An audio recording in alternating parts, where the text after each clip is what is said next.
Hello and welcome to Living English. Today we're looking at introductions and how to express how you're feeling. Yesterday in our drama, Steve convinced a policeman not to fine him for speeding. Today, Steve, Sarah and Anne arrive at the address they have for Anne's missing brother. Let's see what happens.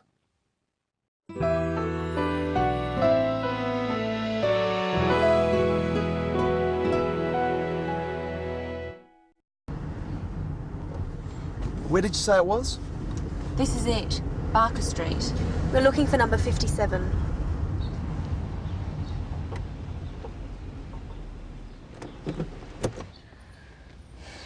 What am I going to say to him? It'll be fine, he's your brother. So, who's going to knock? I guess I will. I'm so nervous. Don't worry, we'll be here.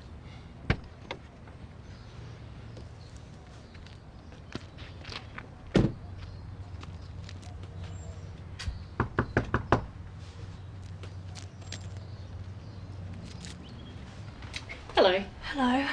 I wonder... I'm sorry to bother you. I'm looking for... Oh, it's very hard to explain. Perhaps my partner can help you. David?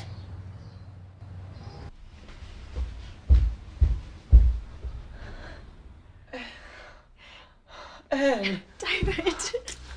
Oh, it's so good to see you. I'm so ashamed. I've been so selfish. I'm so glad you're all right. I've been so worried.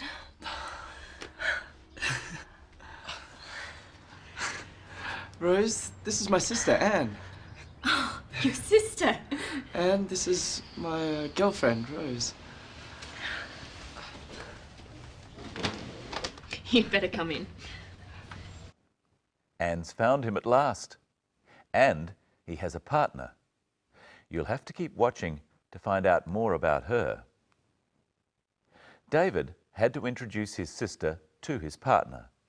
Let's look at how he does this. Rose, this is my sister, Anne. Oh, your sister? And this is my girlfriend, Rose. It's an unusual situation to be introducing people, but David does it in the usual way. First, he introduces his sister to Rose. Listen. Rose, this is my sister, Anne. First, he names Rose and tells her his sister's name and what relation she is to him. Rose, this is my sister, Anne. Practice saying that with the clip.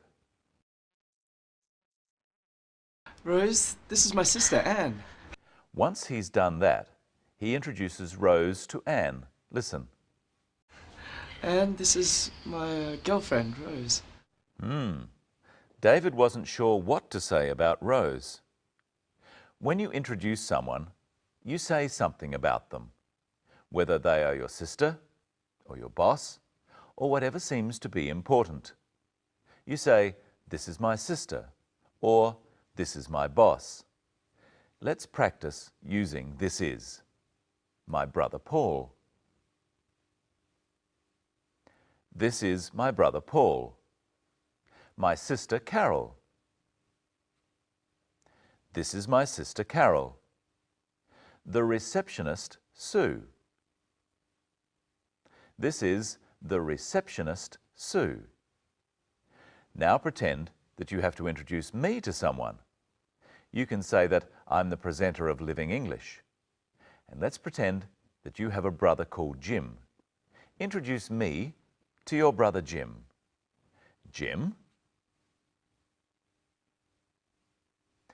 Jim, this is the presenter of Living English, Brenton. And Brenton? Brenton, this is my brother Jim. Now let's have a look at the things we say when we knock on someone's door.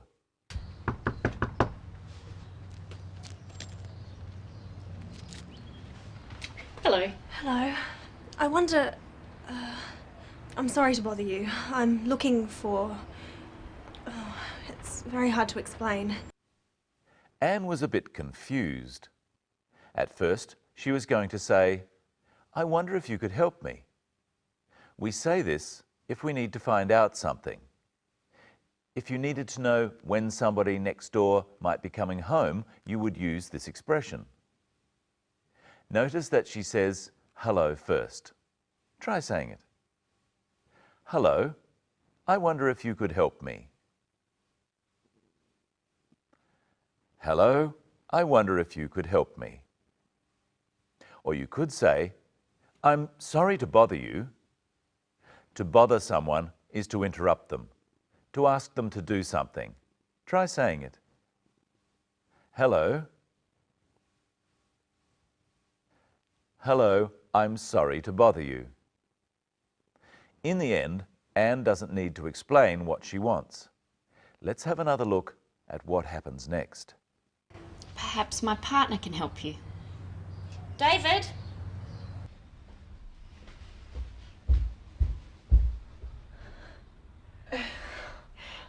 Anne! David! Viewers, this is our other presenter, Michelle. Michelle, these are our viewers. Hello, everyone. Isn't it great that Anne has found David at last? Yes. Let's look at them getting together again. Oh, it's so good to see you. I'm so ashamed. I've been so selfish. I'm so glad you're all right. I've been so worried.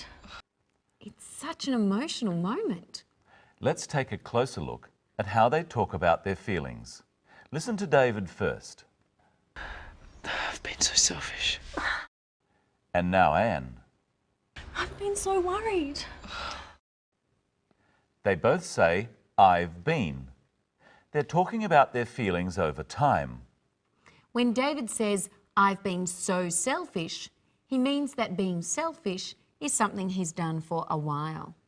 Anne was worried about David right from the start, and all through our drama. That's why she says, I've been so worried. If she had worried about David in the past and then stopped worrying, she could say, I was worried. But she didn't stop worrying. So she says, I've been worried. I've been so worried.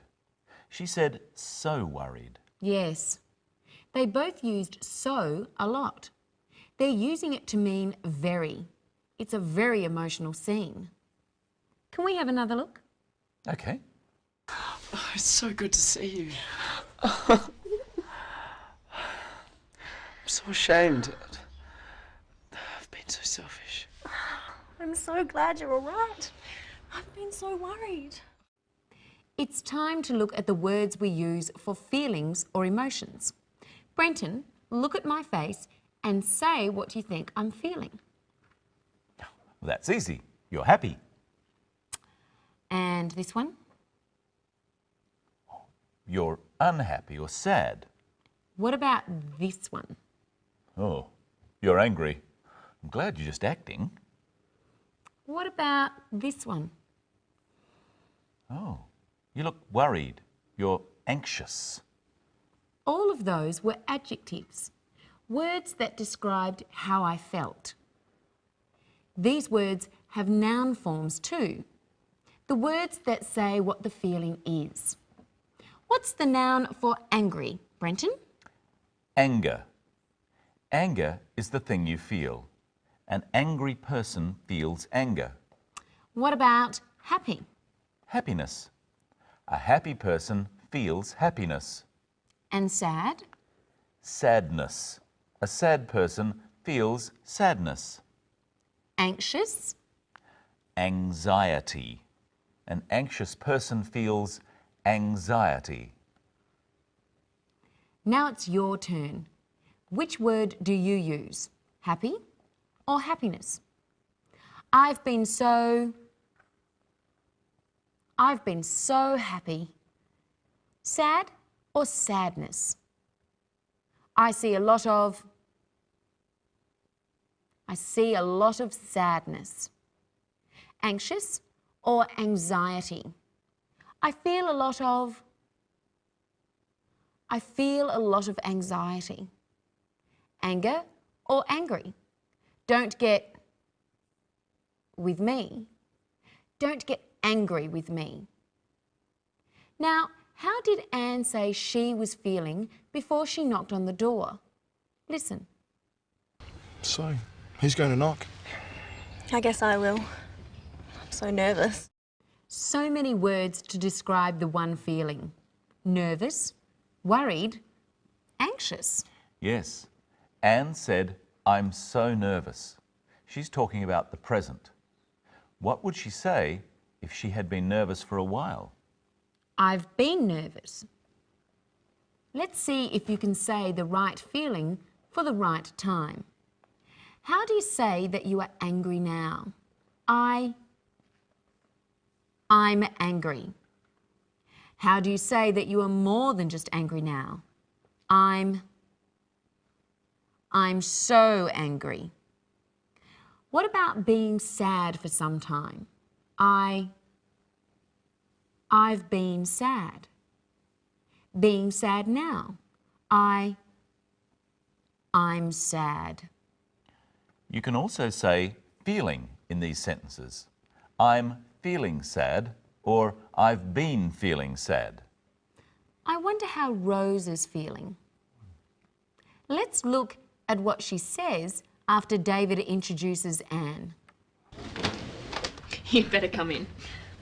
What does she mean, you'd better? That's a way of saying the best thing to do is. The best thing to do is to come in. You try some. Finish that essay. You'd better finish that essay. Feed the cat. You'd better feed the cat. Get up and go to work. You'd better get up and go to work. And we'd better stop. In our next episode, you'll find out more about words for relatives and some words that are called relative pronouns. Here's today's drama again. Bye. Bye. Where did you say it was? This is it, Barker Street. We're looking for number 57.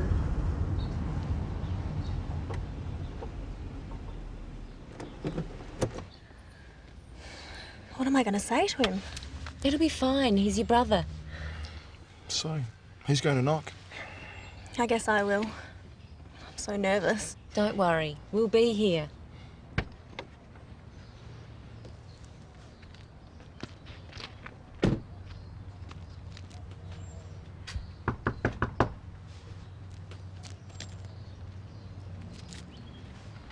Hello. Hello.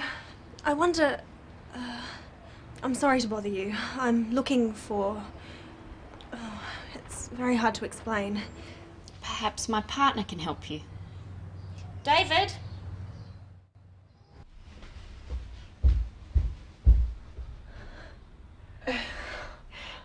Anne! David!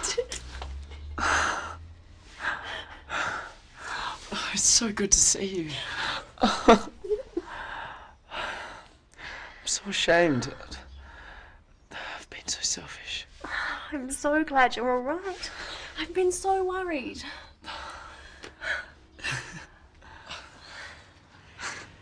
Rose, this is my sister, Anne. Your sister? And this is my girlfriend, Rose. You'd better come in.